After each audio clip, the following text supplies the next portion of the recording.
Bom dia, tudo bem com vocês?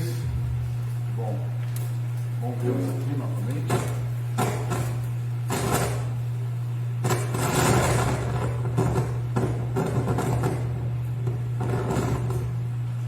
Se continuar assim vai chover muito.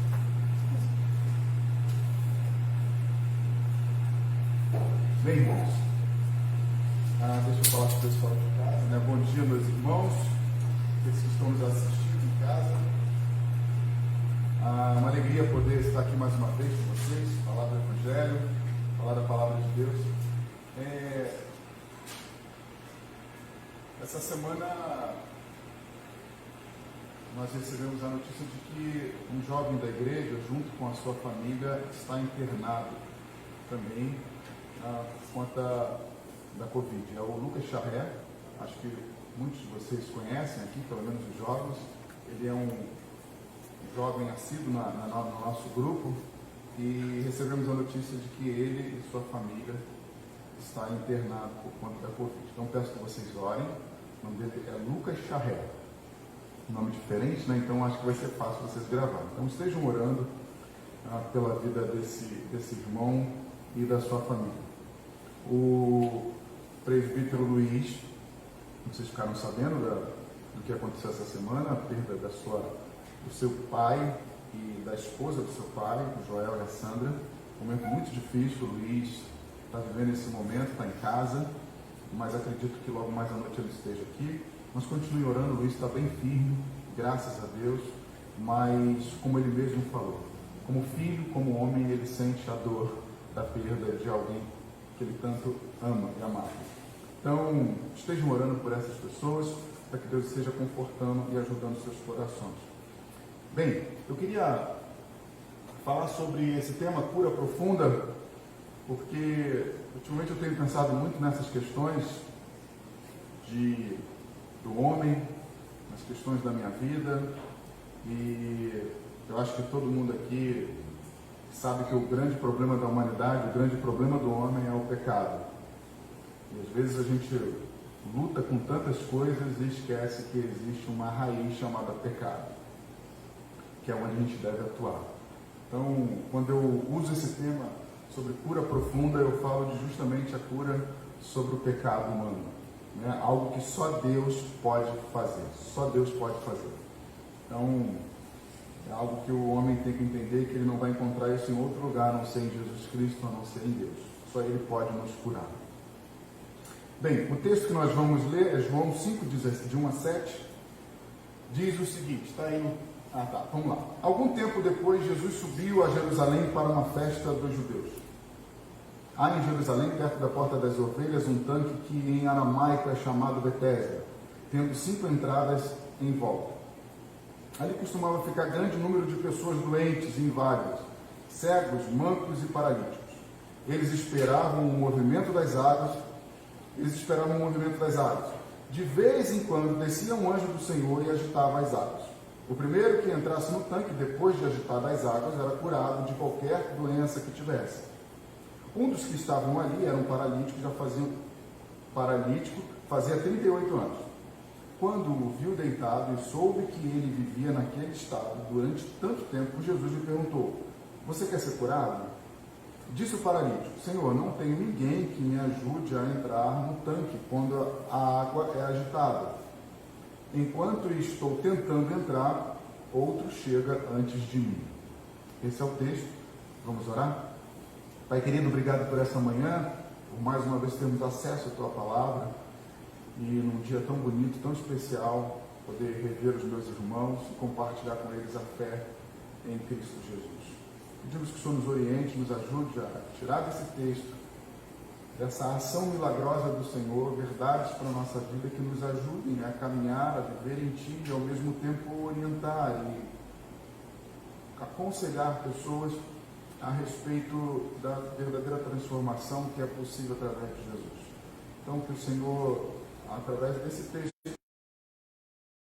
vocês sabem disso, e João tinha um propósito muito grande ao escrever o seu livro por conta de tudo que estava acontecendo naquele momento a respeito da vida de Jesus, do seu ministério, das coisas que ele fazia. O propósito de João era mostrar a divindade de Cristo, revelar que aquele homem que estava ali, chamado Jesus Cristo, ele era Deus encarnado. Então ele começa a sinalizar coisas mostrando a divindade de Cristo, algo que naquele tempo era muito questionado. Então João ele escolhe duas formas de mostrar para as pessoas, principalmente para aqueles doutores da lei, para os fariseus, que o tempo todo tentavam interrogá-lo. Ele pega duas maneiras para mostrar que, de fato, aquilo que ele estava falando era verdade, que Jesus Cristo, aquele Jesus que estava andando ali, era Deus, era aquele que atuava no Antigo Testamento. E ele então a primeira proposta dele é mostrar um atributo de Deus, quando ele afirma ser Deus. Ele usa a mesma expressão que era usada no Antigo Testamento, lá no Monte Sinai para Moisés, quando ele diz, no capítulo 8, mais à frente de João, no versículo 58, ele diz que ele afirma para as pessoas que estavam o interrogando naquele momento, através de alguns milagres que ele estava fazendo, que ele diz, eu sou. Então, quando ele usa essa expressão, eu sou, ele está fazendo menção a como Deus se revelou no Antigo Testamento. É uma ligação, de fato, de quem ele era. Ou seja, eu sou o mesmo que um dia, há muitos anos atrás, disse que era. Ele traz, então, essa mesma expressão. Isso está em João 8, versículo 58. Essa declaração de Jesus Cristo a respeito de quem ele era. Essa expressão, essa maneira de se apresentar como eu sou, Jesus faz isso no livro de João. João mostra isso 7 vezes, relacionado a essa pessoa de Jesus, a quem ele era. E toda vez que ele diz eu sou, e o que vem em sequência, deixa os caras muito doidos, deixa todo mundo maluco, por causa das suas declarações. Então, no capítulo 6, 35, ele vai dizer que ele era o pão da vida, e vocês devem lembrar dessa passagem, quando ele revela ser o pão da vida, o tumulto que criou, alguns o abandonaram, não quiseram ficar com ele, porque para eles ele estava falando uma blasfêmia, mas ele diz, eu sou o pão da vida. João 8,12, eu sou a luz do mundo. Ele se revela como aquele que vai dar a direção para as pessoas. João 10,9, eu sou a porta. João 10,11, eu sou o bom pastor. E ele sempre usando a expressão eu sou, eu sou. E mais à frente no 11,25, eu sou a ressurreição e a vida. Ele vai encerrar essa amostra dessa sua conexão com Deus, lá em João 15,1, quando ele diz, eu sou a videira verdadeira e o meu pai é o agricultor. Ele também fala sobre que ele era o caminho, a verdade e a vida, que ninguém ia ao Pai a não ser por ele. Então, todas essas afirmações de Jesus, ele começa com essa expressão eu sou. Mas João, e agora um pouco daquilo que a gente vai falar, ele entra agora com uma outra estratégia, um outro propósito, ou uma outra ferramenta, vamos dizer assim, onde ele sinaliza esse Jesus Cristo fazendo as mesmas coisas que Deus. Se ele faz as mesmas coisas, então ele é Deus. Né?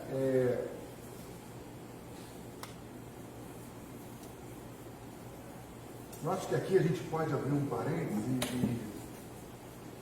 para a gente, no sentido de que o Evangelho é assim. O Evangelho, ele nos chama para viver conforme Cristo viveu, e nós damos testemunhos de Cristo quando vivemos respeitando, obedecendo os seus mandamentos, né? Estando com o nosso coração sensível à vontade dele.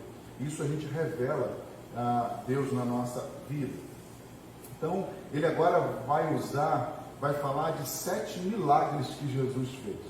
Jesus então declara que ele né, conforme no Antigo Testamento ele se revelou, e agora ele vai fazer algumas curas, mostrando que ele não só diz ser, mas ele também, em suas obras, ele declara ser o Filho de Deus. Então, são 7 os milagres de Jesus no livro de João. Eu vou lembrar para vocês, ele transforma a água em vinho, ele cura o filho do oficial, ele cura o paralítico, nesse capítulo 3, que é nesse capítulo 5 que nós estamos vendo. Depois ele faz a multiplicação de pães e peixes, ele anda sobre o mar, ele cura um cego de nascença e o último é a ressurreição de Lázaro. Esses são os milagres que Jesus faz no livro de João, e ele faz questão de deixar isso claro para os seus ouvintes, para aquelas pessoas da época. Então, João está dizendo o seguinte: se ele faz as obras de Deus, ele é Deus. Não existe como negar isso. E aí, o texto que nós lemos a respeito do terceiro milagre que Jesus fez é a cura de um paralítico no tanque de Betesda. Esse texto é muito conhecido. As pessoas geralmente ficam na expectativa para que se fale sobre essas águas que se agitaram naquele dia, se de fato isso aconteceu ou não aconteceu. Mas o ponto, irmãos, desse texto não é a água se agitar. Às vezes nós temos que ter muito cuidado com relação à Bíblia para não nos prendermos a coisas que não vão nos levar a lugar algum, onde a mensagem central não é aquilo dali, mas por uma curiosidade, uma questão de querer fantasiar o negócio, ou trazer algum tipo de alegoria, a gente se prende a coisas que a mensagem central não é aquela. A mensagem desse texto é que Jesus cura aquele homem e diz para ele: pega a tua cama e vai embora. Se você continuar, você vai ver que quando aquele homem é curado, pega a cama dele e vai embora, ele é interrogado pelos homens que estavam no templo. Jesus queria dar sinais de que ele de fato era o Filho de Deus. Jesus queria instigar aquelas pessoas a procurá-lo, a vir de encontro a ele diante daquelas coisas que ele fazia. Olha que ponto interessante para mim e para você hoje viver o Evangelho e mostrar para as pessoas qual é o Deus que nós seguimos. Quando você não aceita uma proposta desse mundo, não simplesmente para que você seja o cara, não para que você simplesmente seja a pessoa notada naquele momento, mas para que você instigue nas outras pessoas. Que situação é essa? O que te faz não aceitar? Deixa eu falar um negócio aqui para vocês, e eu não quero com isso me engrandecer jamais. Quando eu trabalhava numa empresa, vocês conhecem, já ouviram falar, um certo dono de uma empresa chegou para mim e falou assim: Alessandro, você estuda? Eu falei: sim, eu faço faculdade. Aí ele falou assim: que tal eu pagar a tua faculdade? Eu falei: não, que isso, não precisa. Ele: mas eu posso pagar a tua faculdade? Eu falei: não precisa. Eu trabalho numa empresa, eu recebo bem, graças a Deus, então eu faço a faculdade porque de fato eu preciso, mas graças a Deus. E aquele homem insistiu, e eu falei: que tanto ele quer com esse negócio e tal. Até que um dia eu falei: como é que você quer fazer? Por que você quer pagar minha faculdade? Não, porque você é um cara legal, você é um cara esforçado, um cara trabalhador. Eu falei: opa, bênção de Deus. Ele viu em mim, Deus fez com que esse homem visse graça em mim. Aí, bacana. Só que depois, mais perto, numa conversa mais íntima, na verdade ele queria que eu, na posição que eu exercia na empresa, desse para ele alguns privilégios em relação a outras pessoas. Na verdade, ele queria me pagar para que eu pudesse dar a ele benefícios na empresa. E aí, quando você rejeita algo assim, eu não posso deixar para aquele homem ou para aquela pessoa a ideia de que eu sou um cara bonzinho, de que eu faço tudo certinho. Eu tenho que ter a oportunidade de dizer para ele o seguinte: olha, isso não faz parte do meu contexto de vida. Meu Deus, não permite que eu faça essas coisas, isso é pecado. Sabe, essa é a postura quando Jesus Cristo faz alguma coisa, ele desperta nas pessoas aquilo que ele quer que de fato aconteça. Ele quer ser conhecido, ele quer ser visto. Aquele homem então, quando sai, a Bíblia diz que ele não sabe quem é aquele homem que o curou. Até então ele não sabia, mas ele vai lá para o templo, porque ele está curado. Ele agora pode ir para o templo. Quando ele chegar, o que você está fazendo aqui, cara? Quem te curou? Não sei, um homem me curou e disse para eu pegar minha cama e ir embora. E aí, mais uma vez, eles vão falar assim, mas você não pode fazer isso, porque hoje é sábado, você não pode carregar nada, não pode existir trabalho algum, não pode botar peso sobre as costas, você está pecando. E começa toda aquela confusão, porque Jesus havia feito um milagre. Jesus, então, espalha naquele lugar uma situação. Eu estou querendo só dizer isso para vocês, porque a própria Bíblia não registra nenhum tipo de milagre em relação ao mover dessas águas. O milagre que existe ali naquele dia foi o milagre de Jesus Cristo curando a vida daquele homem e pronto. Ele então vai dizer que a dificuldade que ele tinha em chegar até as águas, quando ela era agitada, não permitia que ele fosse curado. Bem, só para a gente contextualizar um pouco o texto, Jesus está subindo para uma festa em Jerusalém, como judeu, ele participava dessas festas, só que enquanto ele está indo para lá, ele decide ir visitar esse lugar chamado Betesda, que ficava próximo. É um lugar, se vocês pesquisarem, vocês vão ver que é um lugar terrível, é um lugar onde ficavam muitas pessoas doentes, o próprio versículo 3 fala isso para nós.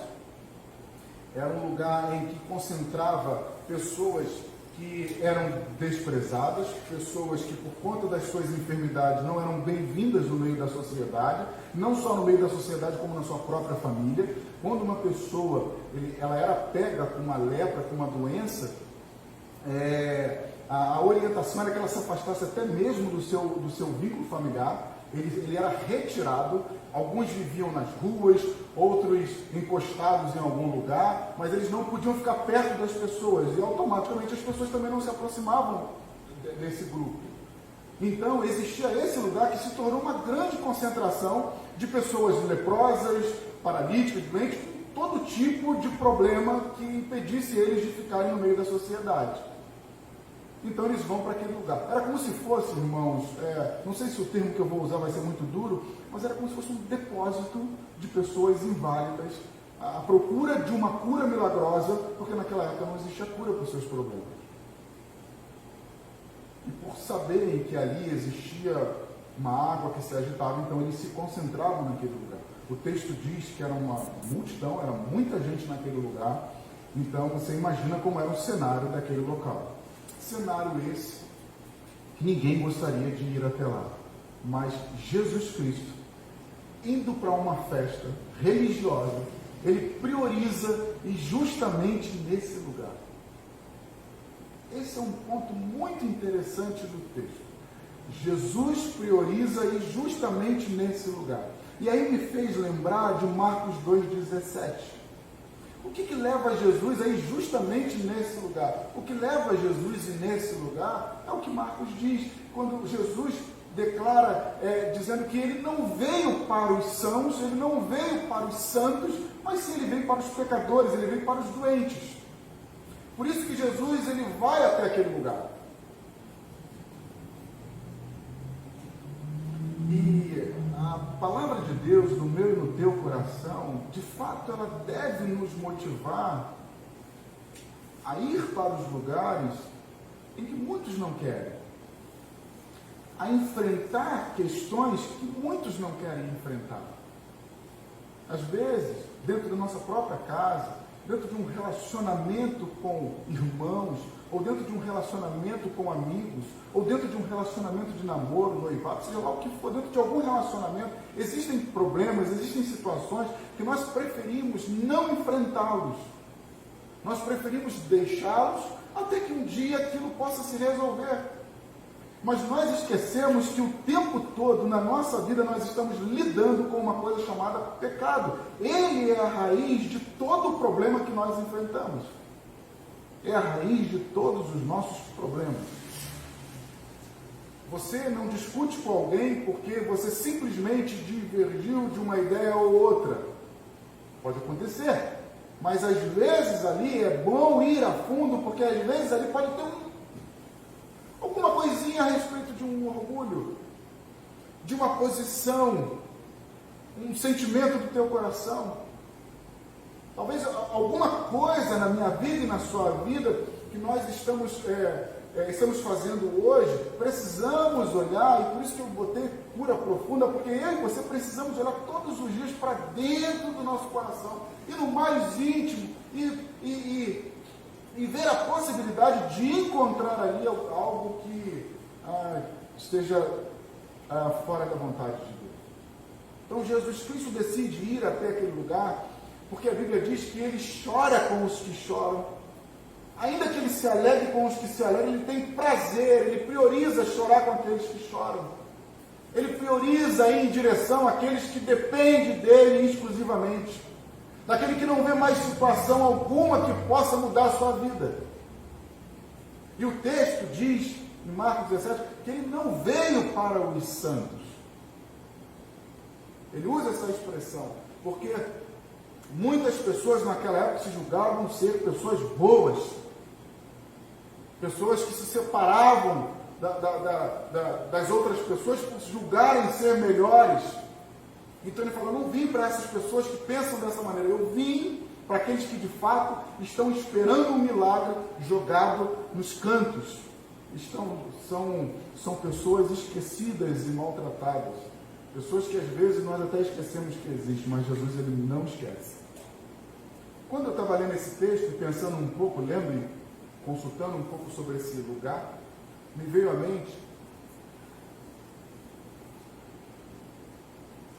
não sei se alguém já ouviu falar ou conhece, em Itaboraí, mais precisamente em Venda das Pedras, não sei se alguém aqui conhece aquela região, um lugar chamado Reta Velha. Eu já falei isso para vocês, foi onde eu nasci, morei durante um tempo da minha vida. Você indo daqui para lá, depois do centro ali de Venda das Pedras, você chega até a entrada da Reta Velha. Tem um grisolão, uma reta. Hoje um lugar tomado por bandido. Você vira na esquerda, você entra para a Reta Velha, você vira à direita. Antigamente tinha um portão grande, como se fosse um condomínio, e ali era um lugar que se chamava Colônia de Leprosos. Alguém já viu, já ouviu falar? Não, né? Só eu que morei na reta. Graças a Deus, né? Louvado seja o nome do Senhor. Então, no período em que eu morei lá, era um lugar fantástico. A gente quase botou o nome de Éden, porque era muito bacana, a gente curtia, ficava a noite toda, enfim. Isso há muitos anos atrás, não tinha nada disso. Todas as vezes que eu acordava, eu ia a pé para a escola, e eu passava em frente a esse local.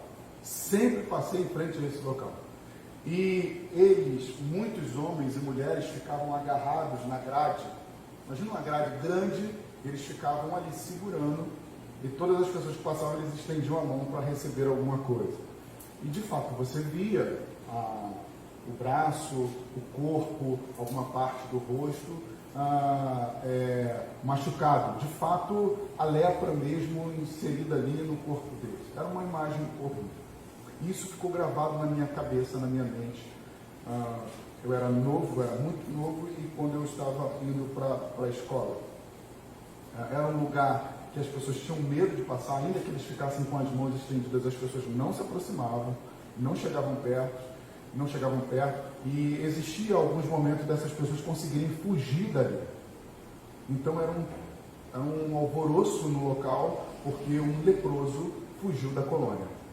A ponto, às vezes, de você chegar na escola e você ter a notícia, olha, um leproso saiu, a escola era próxima, uma pessoa fugiu ali do leprosário, então fiquem atentos, não chegue perto. Era dessa maneira que a gente vivia há muitos anos atrás, quando eu morava ali na época. Então é um lugar, irmãos, você imagina como não deveria ser isso.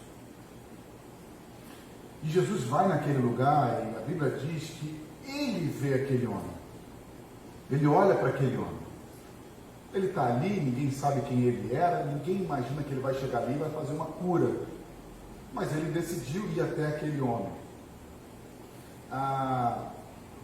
Uma outra coisa que revela para mim e para você, que isso é óbvio para todo cristão, saber que Jesus Cristo, ele é o primeiro que vê o homem.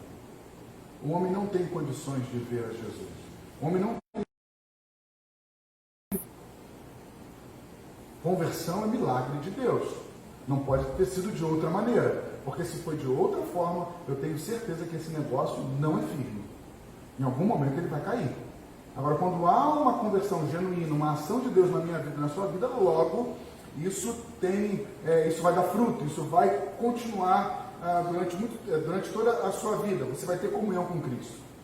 Então, quando Jesus chega naquele lugar, é Ele quem vê aquele homem, não aquele homem que o reconhece. Esse é um outro ponto. Para mim e para você, quando nós estivermos vivendo o Evangelho, quando nós pensarmos no Evangelho a respeito de outras pessoas, é que a gente não seja indiferente ou impaciente, ou talvez julgue, ou seja, já falei, já orei, então não adianta. Não. Continue orando, continue falando, até que um dia Deus vai abrir os olhos daquela pessoa e vai fazer com que ele o reconheça. Lembre-se que quantas vezes eu e você talvez falando, caramba, eu falo tanto do Evangelho para fulano, lá em casa é assim, mas incrível, como é que pode, ele não percebe, ele não vê. Irmãos, continua falando, continua mostrando Jesus Cristo através da sua vida, do seu jeito de viver com o Senhor, que na hora certa, no momento certo, sendo da vontade de Deus, Ele vai fazer com que essa pessoa tenha os seus olhos abertos. Jesus Cristo então chega até aquele lugar. Nesse encontro, eu queria agora partir para a minha conclusão e tirar justamente algo que eu acabei achando aquele tema. Jesus sabe de coisas na vida do homem que ele não sabe. Isso é um fato. Jesus está diante de uma situação em que, para aquele homem, ele sabia muito bem o que ele queria. Ele tinha desenhado na sua cabeça a possibilidade de um dia ser curado, para que muitas coisas na sua vida voltassem a funcionar, voltassem a existir, e ele voltasse a viver, ter uma vida feliz e digna como todas as pessoas. O sonho dele, de muitos que estavam ali, era um dia sair daquele lugar, não ficar ali para sempre. E ao sair daquele lugar, eu tenho certeza que muitos deles tinham vários planos na sua vida. Talvez voltar para a sua família, voltar a ter os amigos que tinha antigamente, a frequentar alguns lugares, talvez muitos até mesmo em ir ao templo nos dias de festa. Eles tinham alguma coisa na sua mente. Jesus Cristo sabia algo além disso. Jesus não só sabia que eles tinham esses desejos, mas ele sabia que na alma daquelas pessoas existia uma sede muito maior, que era a cura do seu pecado. Era a cura daquilo que não só o levaria para uma vida digna, mas também que o levaria para diante de Deus. Porque não adianta você viver nesse mundo com uma vida digna, sendo feliz, tendo sua família, porém, a sua alma ainda usufruindo de pecado, de uma vida distante de Deus. Então Jesus Cristo encontrava aquele homem, ele sabe daquilo que ele necessitava. E não adiantava ele dizer para ele, olha, eu estou aqui, mas ninguém me leva, ninguém consegue me colocar lá. Jesus falou, olha, a ideia não é essa. A questão aqui não é quem pode, ou a hora que você chegar na água. A questão aqui é a tua alma, e é nela que eu vim atuar. Então ele revela para Deus, para Jesus, aquilo que, aos olhos dele, era a solução do seu problema. Era onde ele tinha colocado toda a sua esperança. Então, o dia que eu chegar, meu Deus. Sabe aquela coisa que você fala assim, o dia que Deus me curar, eu vou fazer isso. Isso não combina com o Evangelho. Não sei se vocês já ouviram alguém dizer, tem pessoas que acabam, o dia que isso acontecer na minha vida, eu vou fazer assim. Só que, o que Jesus está dizendo para ele é o seguinte, se eu não te curar, se eu não perdoar os seus pecados, o que vai acontecer é o seguinte, eu vou te curar. Você vai achar que aquilo que você esperava foi feito. Bacana para mim, bacana para você, mas não para mim, porque o meu propósito não é esse. Eu vou te curar, você vai sair daqui, você vai ficar feliz, você vai continuar, vai voltar para sua família, você vai voltar a uma vida social, mas logo, logo, as frustrações da vida vão tomar o teu coração. Você está dizendo que se eu te curar, você vai ser a pessoa mais feliz do mundo. Mas eu estou te dizendo que se eu não chegar até a tua alma e perdoar os teus pecados, essa alegria, daqui a uma semana, 2 semanas, daqui a um ano, ela vai acabar. Você está dizendo que se eu te curar, você vai ser o homem mais satisfeito com o seu trabalho, você vai ser o homem mais satisfeito com a sua família. Mas eu quero te dizer que se eu somente te curar, essa satisfação com a família, essa satisfação com o emprego, vai durar alguns meses. Por isso, essas coisas que o nosso coração coloca para fora, eu e você precisamos fazer um exercício de ir lá dentro e ver se de fato é fruto do pecado ou não. Porque talvez hoje a minha atitude e a sua atitude, ainda que cristãos, esteja sendo baseada em um pecado. Não estou dizendo que você esteja em pecado, mas há um pecado que gera em você esse sentimento, gera em você algumas atitudes que não condiz com a palavra de Deus. Então ele veio justamente para ir até o problema principal e efetuar a cura que nós precisamos, que é a cura profunda, é a cura dos nossos pecados. Então quando Jesus chega para ele diz o seguinte: olha, o seu problema não é simplesmente a sua cura física, o seu problema não é o seu físico, você está aí jogado no chão. Jesus está dizendo: eu entendo os seus problemas, eu conheço o que você precisa e eu vou chegar até ele. Eu vou chegar até ele. É isso que Jesus faz quando ele encontra o homem. É isso que Jesus faz quando ele vai em direção a alguém cujo propósito é revelar para ele Deus, é revelar para ele o Pai. Ele fala: eu vou chegar até você. Mas perceba que o problema principal da sua vida não é esse. O problema principal da sua vida é o pecado. E eu vim aqui hoje para te perdoar. Eu vim aqui hoje para não só curar o seu físico, mas acabar de vez com aquilo que te separa de Deus. Aquele homem sairia daquele lugar sarado, curado, mas ainda assim, diante de Deus, ele era visto como alguém que precisava de cura. Ele ainda teria dificuldade de chegar diante de Deus, porque ele não tinha sido perdoado.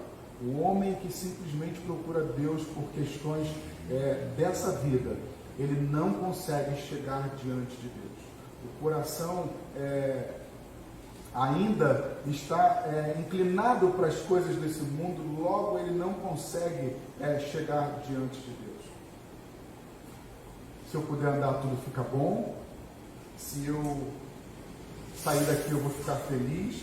Mas esse não era simplesmente o propósito de Jesus. Jesus, então, deixa claro para essas pessoas, para esse tipo de cenário, que as pessoas que pensam assim, elas estão enganadas, elas não vão a lugar algum. Se você está aqui hoje, você lida com questões da sua vida, não enfrentando esses pecados, às vezes, que acometem a mim e a você, nos fazendo ter pensamentos, ter atitudes, ter uma maneira de pensar, de falar. É muito importante que a gente encare essas questões, entendendo que só Deus pode curar essas coisas na nossa vida. Só Ele. Então, pega a situação, pega o problema, pega aquilo que está hoje dentro do teu coração e coloca diante do Senhor. Isso aqui é o fruto de um pecado, não estou conseguindo reagir quanto a isso, então, por favor, cura esse pecado da minha vida para que eu possa caminhar, para que eu possa passar de fato. Por que Cristo então, por que Jesus então, ele vai ali, não só cura a vida aqui não, mas ele também perdoa os seus pecados? Porque quando você chega diante de uma situação em que você precisa de uma cura profunda, diante do Evangelho, o Evangelho diz que essa cura profunda é o perdão dos pecados. E Deus sabe daquilo que eu e você necessitamos, Deus sabe do que as pessoas precisam. Por que Ele cura o pecado então das pessoas? Porque Ele sabe que essa é a maior necessidade da alma do ser humano. Ele não faz outra coisa, ou Ele não para simplesmente em uma cura física. Ele vai até o perdão dos pecados, quando Ele quer que essa pessoa chegue até o Pai. Ele não para simplesmente em uma simples cura, uma simples mudança de vida. Ele vai até o perdão dos pecados. Jesus sabe de fato o que aquele homem precisava, Ele realiza e Ele faz aquilo que nenhuma outra coisa poderia fazer. As águas, ainda que Ele conseguisse chegar naquelas águas, Ele não chegaria aonde Ele, como ser humano, precisava chegar, que era ser perdoado dos seus pecados. Ficou ali bastante tempo, uma vida muito ruim, mas Ele não só recebeu a cura, como também teve o seu pecado perdoado. Para encerrar, apóstolo Paulo vai dizer que Jesus Cristo, ele faz uma declaração, eu não me recordo aqui o texto, mas ele faz uma declaração que Jesus Cristo subiu aos céus assim como ele desceu.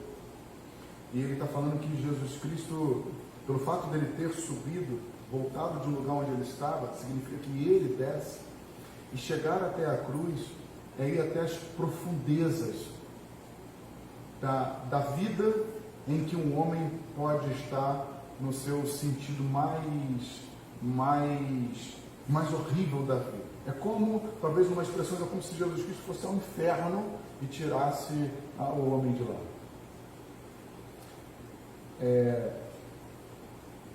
A ideia de Jesus ir até aquele lugar horrível e se encontrar com aquele homem foi justamente o que ele fez mais tarde ao ir até a cruz. Ele vai no lugar mais terrível da vida para perdoar o meu e o seu pecado. É isso que Jesus Cristo faz quando ele decide ir ao encontro de alguém. Lembre-se que pela pessoa que você está orando, pela pessoa que tanto você busca ao Senhor, para que um dia Deus tenha misericórdia da vida dele. Lembre-se que isso é uma atitude de alguém que deixa a tua glória e vai até o inferno para resgatar aquele perdido. Eu estou falando isso para que o seu amor por Jesus Cristo, ele aumente cada dia mais, por saber aquilo que ele é capaz de fazer pela vida de uma pessoa, e por aquilo que ele faz pela minha vida e a sua vida, quando ele entende que existe pecado no meu e no seu coração, impedindo a gente de viver contente, felizes com aquilo que ele está fazendo. Que Deus nos abençoe. Queria chamar os músicos, nós vamos orar.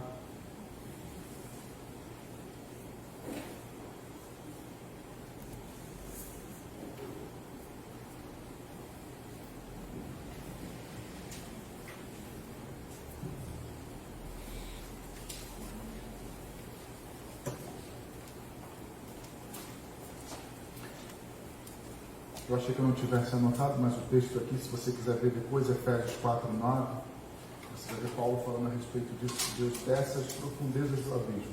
Jesus desce às profundezas do abismo. E aquele cenário era um cenário de degradação, de uma vida final para aquelas pessoas que estavam ali esperando um milagre, que talvez nunca fosse acontecer por aquelas águas. Mas Jesus então decide lá, e ele decidiu um dia vir ao meu encontro, ao seu, e ele tem ido ao encontro de muitas pessoas. Nós, como igreja, precisamos entrar nessa luta, intercedendo, orando, para que Jesus Cristo esteja fazendo esse caminho, passando na minha casa, na sua casa, passando na casa dos nossos amigos, e encontrando ali pecadores precisam ser perdoados, assim como um dia ele nos encontrou. Eu vou orar e logo depois nós vamos ceiar.